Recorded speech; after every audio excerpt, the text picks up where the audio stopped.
Muchas gracias a todas las personas que se han comunicado con nosotros por las distintas vías, especialmente a Adriana, que nos escribe desde Florida, y a Silvia, que dice que vive en Santa Clara de Olimar, departamento de 33, que mira todos los días, que siempre fue donante de sangre. Dice, lamento que se han olvidado de esta zona. Bueno, Silvia, al menos por este medio hacemos el reclamo, porque es una pena que habiendo personas como tú, supongo que otras allí en Santa Clara de Olimar, que quieren donar, que no haya manera de hacérselo más fácil, más práctico. Pero bueno, gracias por donar y gracias también por acompañarnos.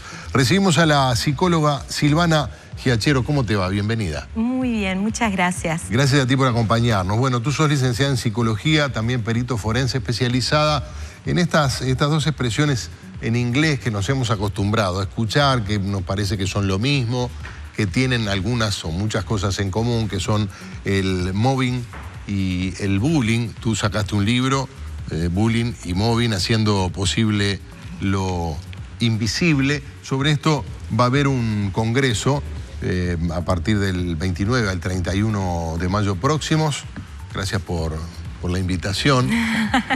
Porque vas a estar en una de nuestras mesas. No sé muy bien en carácter de qué, pero yo creo que todos en algún momento hemos pasado por la etapa de víctima. Si no todos de víctimas, seguramente buena parte de victimarios o de víctimas potenciales, de cómplices, sí. Si no de acosadores, por lo menos de cómplices pasivos, algunos activos, pero por lo menos pasivos, de reírse de alguien o de burlarse de alguien de quien resulta fácil hacerlo.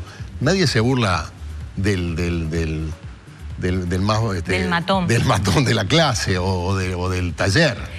Y nadie se va a meter con un chico que es hostigador, ¿verdad? Claro. Porque se puede convertir uno en una amenaza, que es lo que le pasa a la víctima. Claro, pero dentro hay un juego de roles en todo grupo humano. Todo eso está estudiado y se sabe.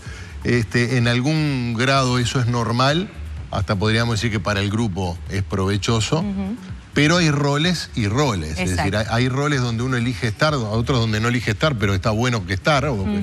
Pero a veces hay roles que terminan con la persona convertida en una víctima, como es el caso del bullying y del mobbing. Explica muy brevemente en qué consiste cada cosa y después veremos cuáles son sus similitudes. Cuando hablamos de las dos, estamos hablando de una violencia perversa, de abuso emocional, que se lleva a cabo en forma repetitiva y sistemática, sostenida en el tiempo, y que con el tiempo enferma y puede llegar a matar a la víctima, ¿verdad?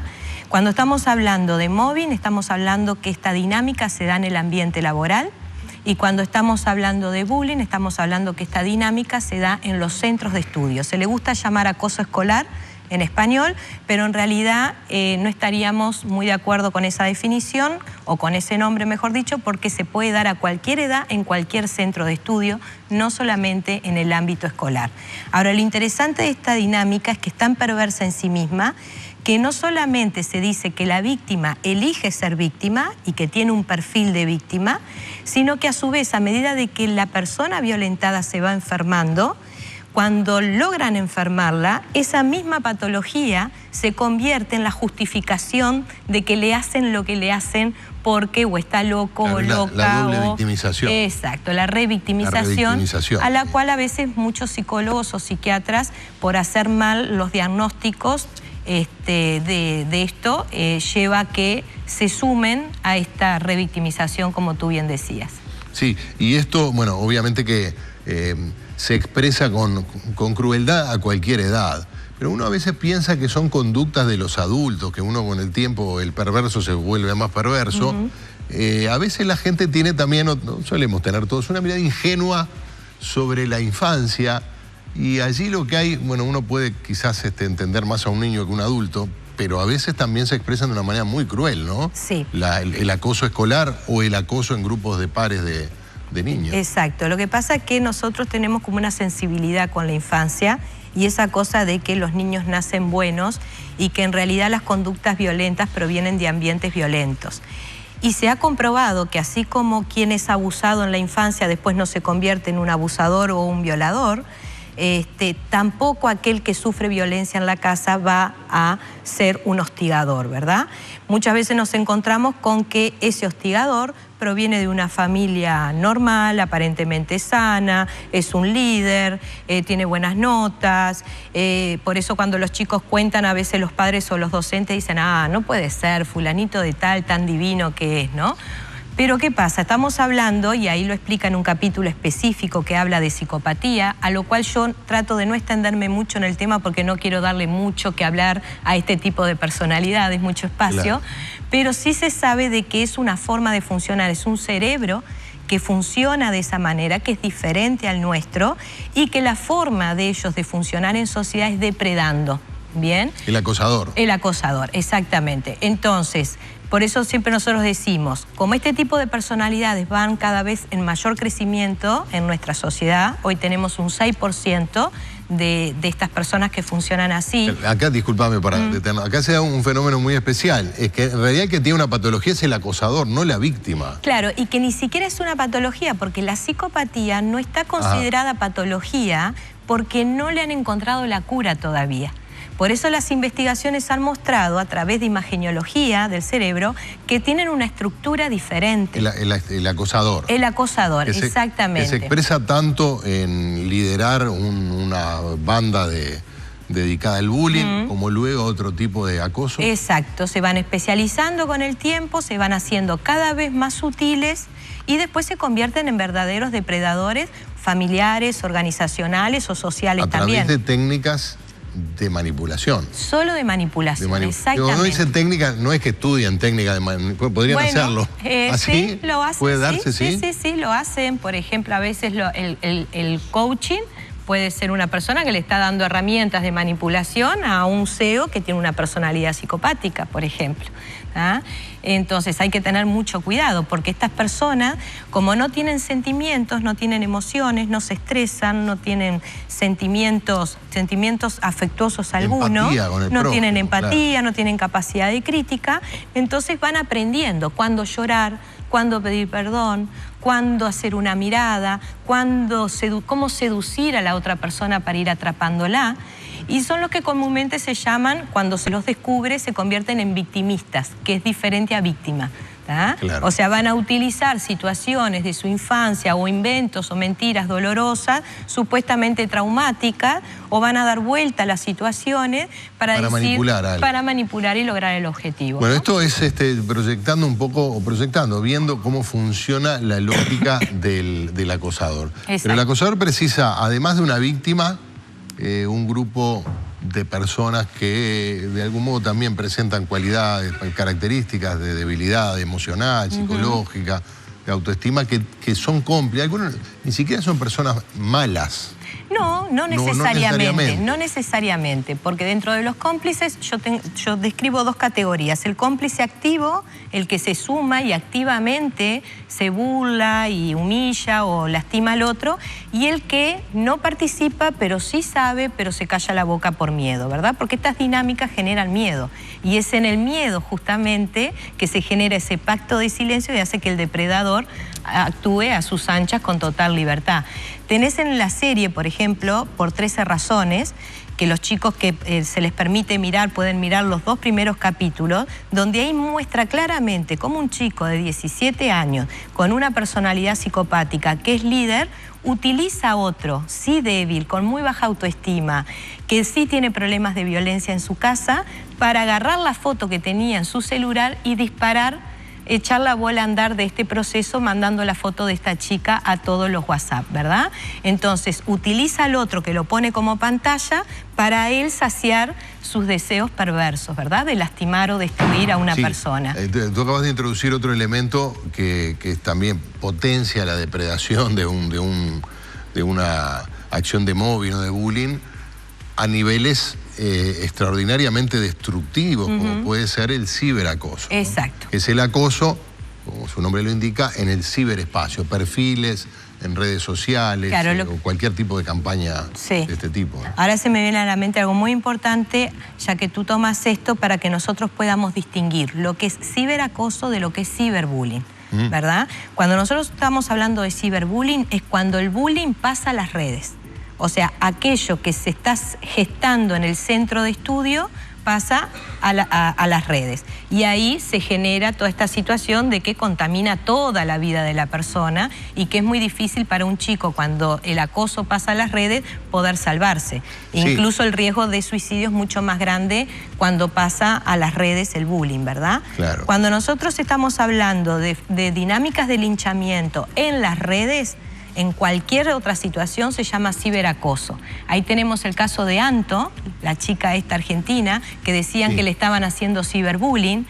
Pues no, no era ciberbullying. Acá se dio en las redes el acoso y se lo hizo cualquier otra persona. No fue entre chicos, ni salió de un centro de estudio. Lo otro es, bueno, teníamos entonces que no necesaria, que la víctima es víctima, no hay un perfil. No hay un perfil. Esto lo desarrollás bastante en el libro. Decir, lo que pasa que es una chica tímida, no, lo que pasa que él es reservado, no es muy sociable, sí, siempre se le busca. Nada. Sí, claro. Siempre se le busca. Es como que necesitamos, para no tener miedo, necesitamos de que haya un perfil, ¿verdad? Porque si hay un perfil estamos todos tranquilos. Si yo no tengo ese perfil, a mí no me va a pasar, ¿verdad? O hablar de debilidad, por ejemplo. La víctima es débil, no. La debilidad es consecuencia del acoso, no es una causa del acoso, y no se lo hostiga a un chico porque sea débil, porque en realidad no precisarías un GAN de acoso para destruir a un chico si fuera tan débil. O sea, lo empujas un poquito y ya está, ¿no? Sí, es que se puede saber qué es lo que hay detrás de un acosador. Y mira, en realidad es la satisfacción de depredar, ¿no? Los mismos niños te lo dicen.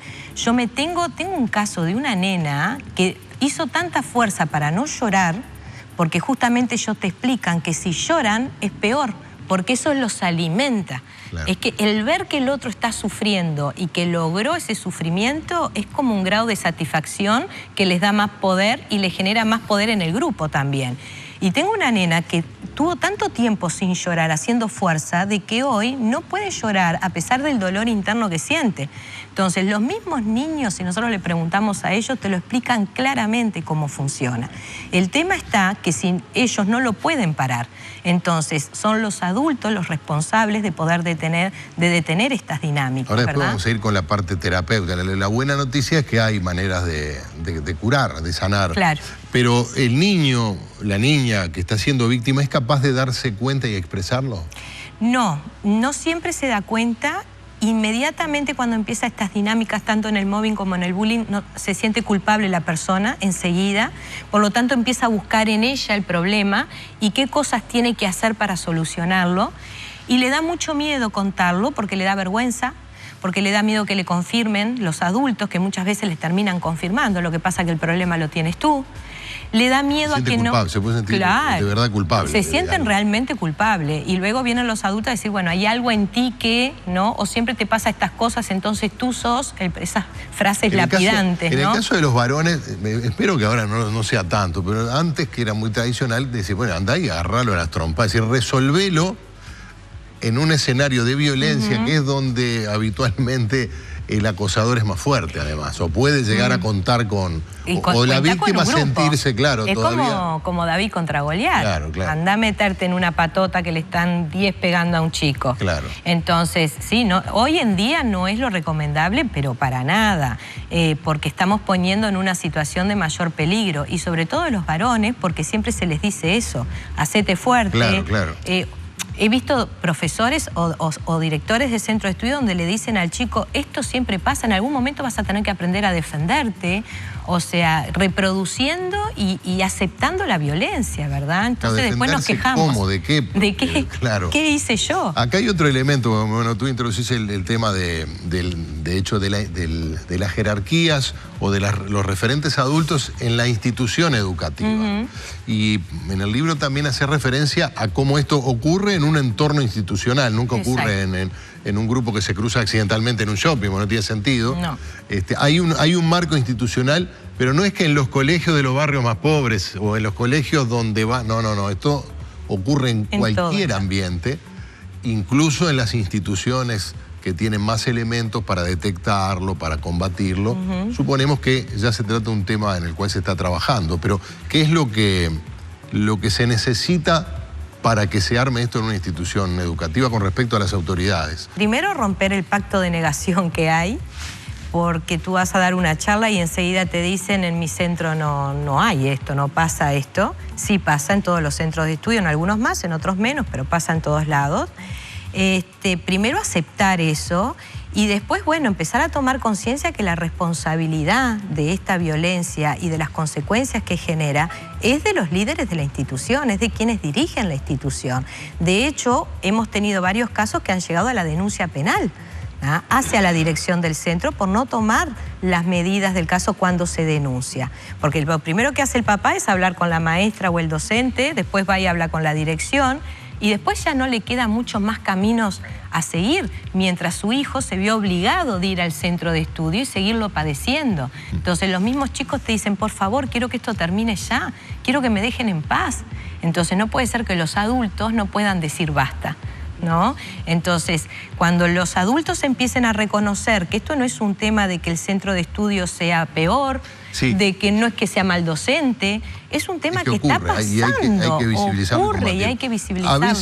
A veces si bien no hay un perfil de víctima, puede haber elementos fisonómicos, de género también, o fisonómicos, que hagan que por ese motivo, digamos que eso sea motivo o el motivo aparente del acoso. ¿Esto también sería bullying? No, ahí tenemos que tener mucho cuidado de no confundir discriminación con bullying, ¿verdad? La discriminación es cuando se utiliza un rasgo diferente, no aprobado socialmente de un chico para burlarse de él.